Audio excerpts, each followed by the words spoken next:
napakalaki nung pagtaas noong expenditure ng Office of the Vice President para po sa iba't ibang mga kategorya. So, yung una po, Mr. Chair, ay patungkol po sa travel expenses o traveling expenses ng Office of the Vice President. Makikita po natin dito na kung atin pong titignan yung notes to financial statements ng COA, ay dalawa po yung pwedeng maging kategorya para sa traveling expenses, local and foreign travel. Parang ang taas. Para po sa taong 2023, mula po sa 20 million ng taong 2022 at 10 million lamang noong taong 2021. Bigla pong tumaas yung traveling expenses ng OVP sa halos 60 million pesos bawat taon. At consistent po yun, taong 2024, 62.5 million at doon po sa proposal para sa 2025, nasa 62.5 million din.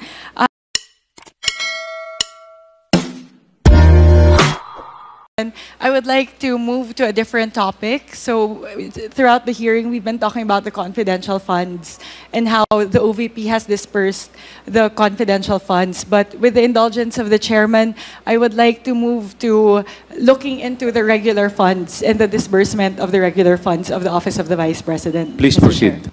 Thank you very much, Mr. Chair. Mr. Chair, if I may I request the COMSEC to please flash some slides. I prepared some slides to illustrate the figures in terms of the pattern of expenditure of the Office of the Vice President from the years 2021 to year 2025 as proposed in the National Expenditure Program. Mr. Chair, I would like to highlight a couple of things on this slide. Before I start, I would like to put some caveats. I was able to put figures in 2021 and 2022 based on the COA annual audit report. So these are reflective already, Mr. Chair, of the actual expenditures. For the years 2023 and 2024, we are still waiting for COA to release the annual audit reports. So I based the approximate of the expenditure on the amounts on the GAA, or the General Appropriations Act. And then for 2025, Mr. Chair, I based it off the proposal of the Office of the Vice President for the budget as reflected in the NEP, or the National Expenditure Program, Mr. Chair. So, Mr. Chair, before I proceed, I would like to pose a question to COA. COA, nagawa niyo na po ba yung annual audit report ng OVP for the year 2023? Kasi as per checking po, wala pa pong naka-upload sa COA website for 2023. Ms. Sofia Gemora, you are recognized.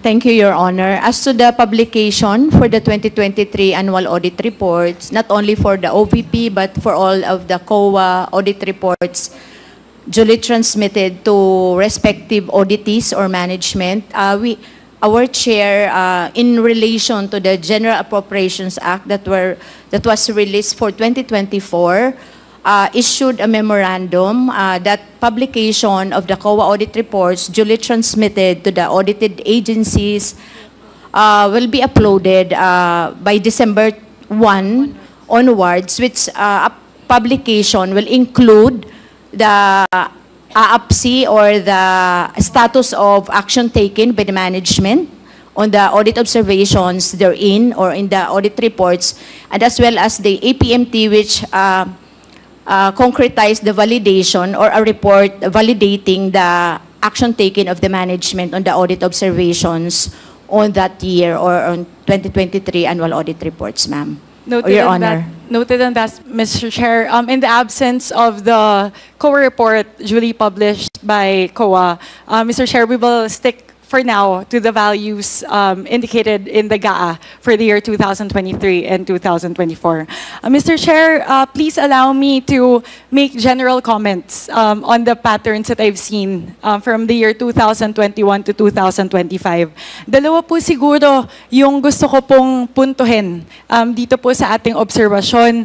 Yung una po, kumpara po sa amount na nagastos ng Office of the Vice President ng taong 2021 at 2022, makikita po natin na mas malaki po o di hamak na mas malaki yung expenditure po ng Office of the Vice President para po sa mga kategorya na ating pong inilatag dito po sa ating slide.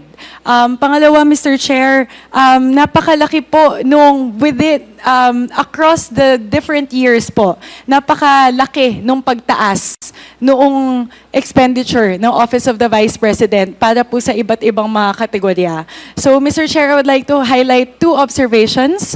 First, the expenditures seem to be a lot higher from the years 2023 and as proposed in 2025 as compared to the previous expenditures before 2022. And number two, there's the jump across the different years seems to be very, very substantial for the different categories highlighted, Mr. Chair. Mr. Chair, iisa-isahin ko po yung iba't ibang mga kategorya para po atin pong mahimay at mailatag yung ating pong mga obserbasyon. Yung una po, Mr. Chair, ay patungkol po sa travel expenses o traveling expenses ng Office of the Vice President. Makikita po natin dito na kung atin pong titignan yung notes to financial statements ng COA, ay dalawa po yung pwedeng maging kategorya para sa traveling expenses, local and foreign travel. Hindi po pa natin alam sa kasalukuyan yung breakdown nitong mga amounts na ito kasi hinihintay po natin yung COA audit report.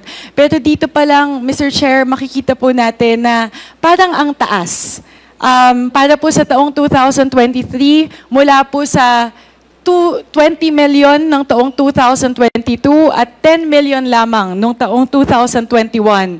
Bigla pong tumaas yung traveling expenses na OVP sa halos 60 million pesos bawat taon. At consistent po yun, taong 2024, 62.5 million at doon po sa proposal para sa 2025, nasa 62.5 million din.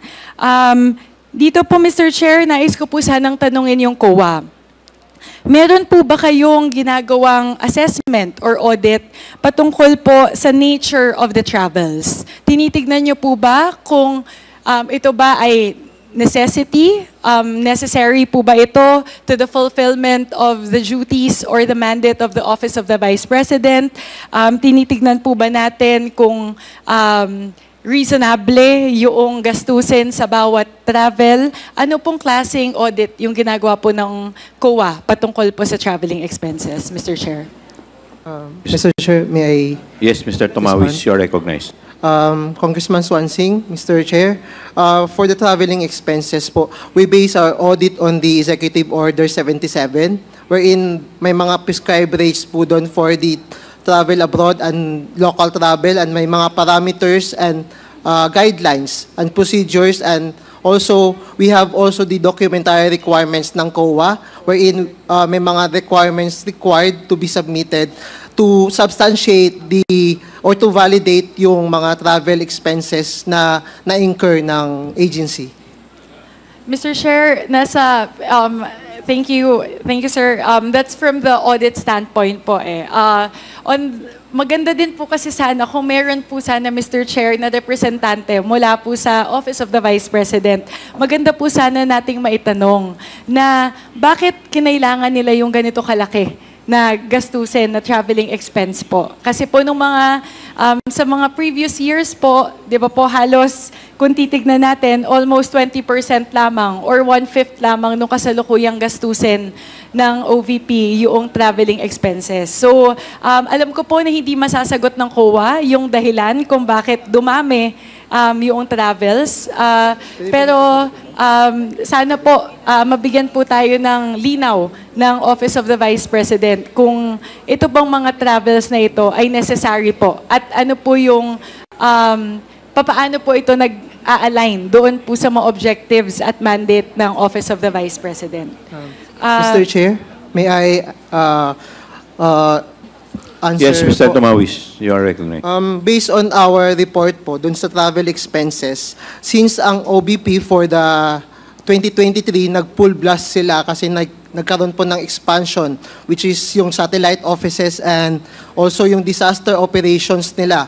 Wherein the other previous administration po kasi wala pong satellite offices. That's why lahat po ng travel expenses in relation to the operations in the satellite offices, kaya po lumaki yung amount of expenses pertaining to the travel expenses. Mr. Chair, if I may ask COA, as a follow-up, yung travel expenses po ba, yan ay travel expenses ng mga staff ng satellite offices? Based on this, kasama po. Mr. Chair, maaari po bang ibahagi sa atin ng COA, ilan pong porsyento dito po sa 59.5 million para po sa taong 2023, ilan po dyan magkano po dyan yung local travel versus foreign travel? May ibabahagi niyo po ba iyon?